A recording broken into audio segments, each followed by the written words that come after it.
Jesus calls the sinners. Si Jesus po, or ang ating Panginoon, tinatawag lahat ng mga makasalanan. Hindi niya tinatawag kung ano yung capabilities na kaya mong gawin.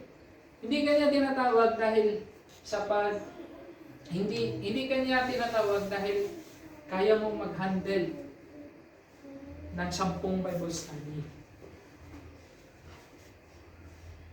Ang point dyan, tinatawag niya yung mga taong nag-acknowledge na kailangan nila ng Savior. Yung mga taong nag-acknowledge na sila po ay makasalanan. Kung itong mga eskriba at mga Pharisee, by the way, yung Pharisee po, they are the people, no, na they love to show how good they are in front of other people, no, in front of other person. Pero parang magmukha lang talaga silang spiritual ba, napaka-spiritual nila. Pero pakitang tao lang pala yung kanilang ginagawa. No? Ang yung eskriba naman, they are very legalistic when it comes to law. Kasi sila po yung nagsusulat ng mga law. Kaya alam nila yung law.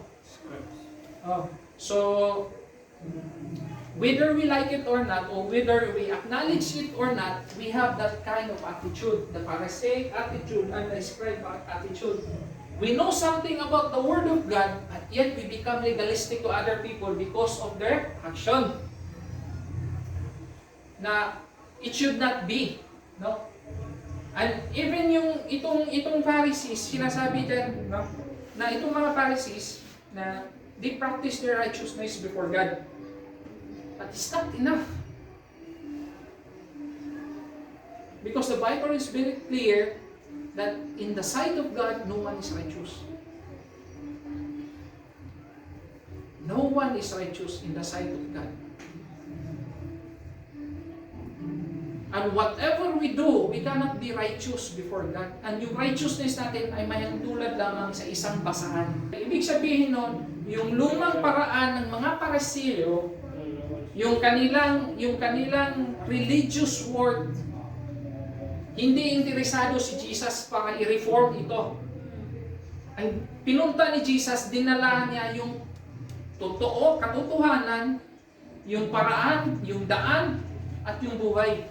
Kung ang paraan ng pamumuhay natin ngayon, mga kapatid, ay nandun pa rin sa paraan ng pamumuhay ng lumang pagkatao natin, kailanman sasabog at sasabog yan. Kunting kunting kembot lang, kunting problema yan, mas bibigay at bibigay agad yan. Tatalikod at tatalikod agad yan. Lalong-lalo na sa Panginoon.